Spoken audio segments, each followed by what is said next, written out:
நமக்கு role model, நமக்கு முன்னுதாரணம் அல்லாஹ்வுடைய தூதர் ஸல்லல்லாஹு அலைஹி வஸல்லம் தான். லக்கத் கான லக்கும் ஃபீ ரசூலில்லாஹி உஸ்வத்துன் ஹஸனா. அல்லாஹ்வுடைய தூதரிடத்தில் ஃபீ ரசூலில்லாஹி, அல்லாஹ்வுடைய தூதரிடத்தில் உங்களுக்கு அழகிய முன்மாதிரி இருக்கு. எல்லாம் அவங்க மேல கீழே ஆடை, அவங்களுடைய முகம், அவங்களுடைய தோற்றம், அவங்களுடைய உணவு, அவங்களுடைய பழக்க வழக்கம், அவங்களுடைய வாழ்வு முறை எல்லாம் உங்களுக்கு உஸ்வத்துன் ஹஸனா. அல்லாஹ்வுடைய தூதரையும் அல்லாஹ்வையும் நேசிக்கக்கூடிய ஒரு மனிதன் அல்லாஹ்வுடைய தூதரை தான் முன்மாதிரியா எடுத்துப்பான். நீங்க இன்னைக்கு சோசியல் மீடியா இன்ஃப்ளூயன்சர்ஸ் அல்லது ஆக்டர்ஸ் அல்லது நீங்க சொல்லக்கூடியவங்க எல்லாம் அதுவெல்லாம் போலியான பிம்பம் இல்லையா?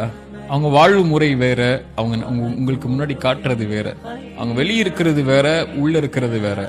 ஆனா வெளியையும் உள்ளேயும் இந்த உலகத்தில் இருக்கக்கூடிய ஒட்டுமொத்த சமூகத்தையும் 33 வருடத்துடைய ஒரு மனிதருடைய வாழ்க்கை ஒட்டுமொத்த உலகத்துடைய மனிதத்துடைய பெரும்பான்மை சமூகத்தை அந்த மனிதரை நேசிக்கிற அளவுக்கு ஆக்குதுன்னா அப்ப அந்த மனிதருடைய வாழ்க்கையை தவிர